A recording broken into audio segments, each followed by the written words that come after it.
In the first reading, Isaiah is talking about restoring Israel, Jacob.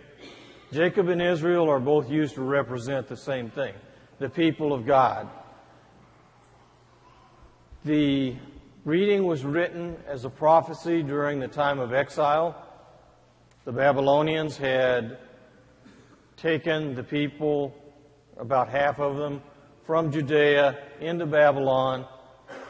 And so they were exiled from their family, friends, their religion. They had lost touch with the temple because they couldn't go to temple. And he was telling them that one will come to reunite the tribe of Israel, to restore them to glory, and that this one who comes will also be a light to the entire world. So he's prophesying the coming of Jesus, one who is going to be a servant of God, as Jesus himself told the disciples during the Last Supper, "I am not here to be your Lord and Master, but to be your servant." In the second reading, we hear during Paul's introduction him saying that he is an apostle of the Lord. What does that mean? Is it any different than being a disciple? Yes, it is. A disciple is simply someone who respects and wants to follow someone else. An apostle has been called by the individual that they're going to be working for. In other words, Paul was specifically called by Jesus to preach His Word, to spread the good news, to be an apostle, to be a disciple. He was chosen by Jesus, given that message, that job, that authority to preach in His name, to heal in His name, because Paul, as well as the other apostles, did do healing. In one instance, someone fell off the top of a building, was killed. He brought that person back to life through the power of Jesus, through the authority that Jesus had given him. Then we hear in the gospel about John talking about Jesus. With today's travel, the internet, being able to be Facebook friends, Skype, telephone, sometimes we don't realize how hard it would be for people that are maybe 250 miles apart in that day to communicate. It would take weeks to get from one area to another. That's why the only time, apparently, that Jesus and John were in the same vicinity before the time that Jesus went to be baptized was when they were both still in the womb, when Mary went to see Elizabeth. Other than that, Jesus and John did not have interaction, even though they were relatives. They just lived too far away from each other.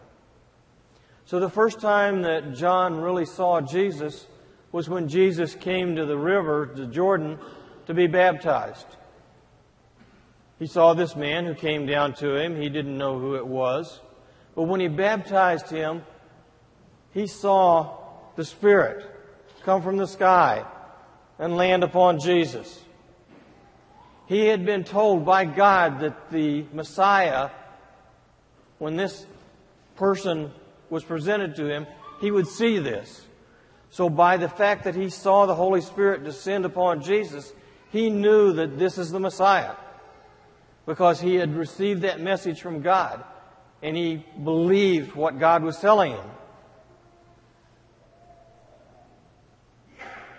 Jesus was sent to be the one that Isaiah prophesied about, to be the servant, to be the one to reunite Israel, to bring the message to all of us, to be a servant of God, to be a servant of the people. Talking about being a servant, there's little boy who was going to a Christian school in the Philippines. He was being taught about God, different things. He had heard about the story of the Last Supper, that Jesus told the disciples he was here to be a servant. And he was thinking, well, I need to be more active in the world. He saw that the restroom had been dirty for a couple of weeks, was not being cleaned. So he went to the principal of the school and told him, the restroom's really dirty, it needs to be mopped, it needs to be cleaned up. And so he felt good about what he had done. Well, a little later in the day, he saw someone coming out of the restroom. He thought, great, they did what I was asking. As he got a little closer, he saw it was the principal. The principal had gotten a mop, a bucket, and cleaned the restroom. He was being a servant to the people of the school, the children of the school.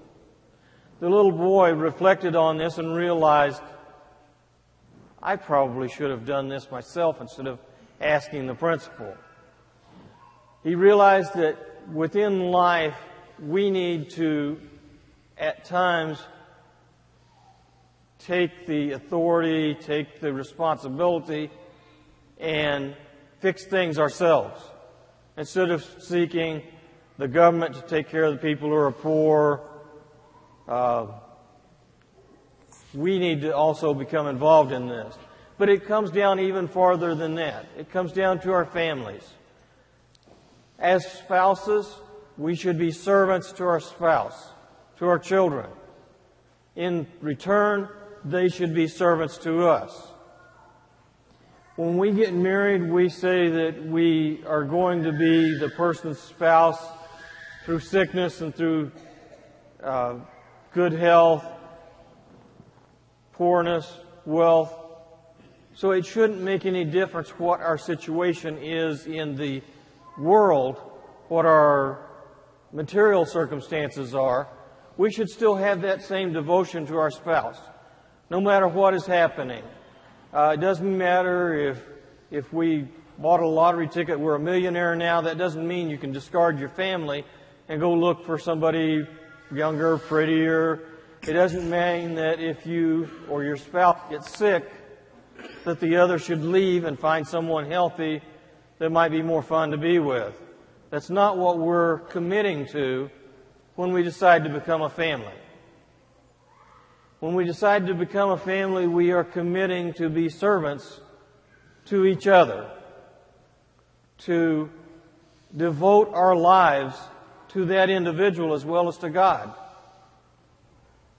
So we should take care of our family and make our family stronger. Too many times we let the material things, whether it be our jobs, stress from that, stress from wanting to provide the best of everything for our children. It isn't necessary to have the newest, greatest toys, the best electronics to be happy. When I grew up, my parents were a long ways from being rich. My father, when I was young, was making, I think, $350 or $400 a month. That's all he made. But we were very happy. We were a strong family. We spent time with each other. We didn't need the things of the world to be happy. I think nowadays, in this present time, too many people get involved with everything that's available and forget that we need each other. That's what we need to be happy, to be healthy, is our family. So we need to remember to be servants to each other, to take care of our family, and to protect each other from that outside material world. Because if we get too caught up in that, we lose sight of our family connections, we lose sight of our connections to God, our connections really to ourselves, to who we are inside. So let us remember what Jesus told the apostles, that He's here to be a servant, and let us try to do that for each other. to our community, and to our families. Try to be servants to each other. To be a servant to each other, you don't care about the reward. You're not wanting it to be known when you help someone. You should be helping to help them, not so that someone else will praise you because, oh, great, you did something good, you gave someone a Christmas meal, whatever. It's best if it's not known. Your charity should be private because you will receive your rewards from God. He will reward those things that have not been rewarded here on earth. The things that are secret, the things that are private, that you have done for another. Those are the things that God rewards. Those are the things that we need to remember, that we need to concentrate on.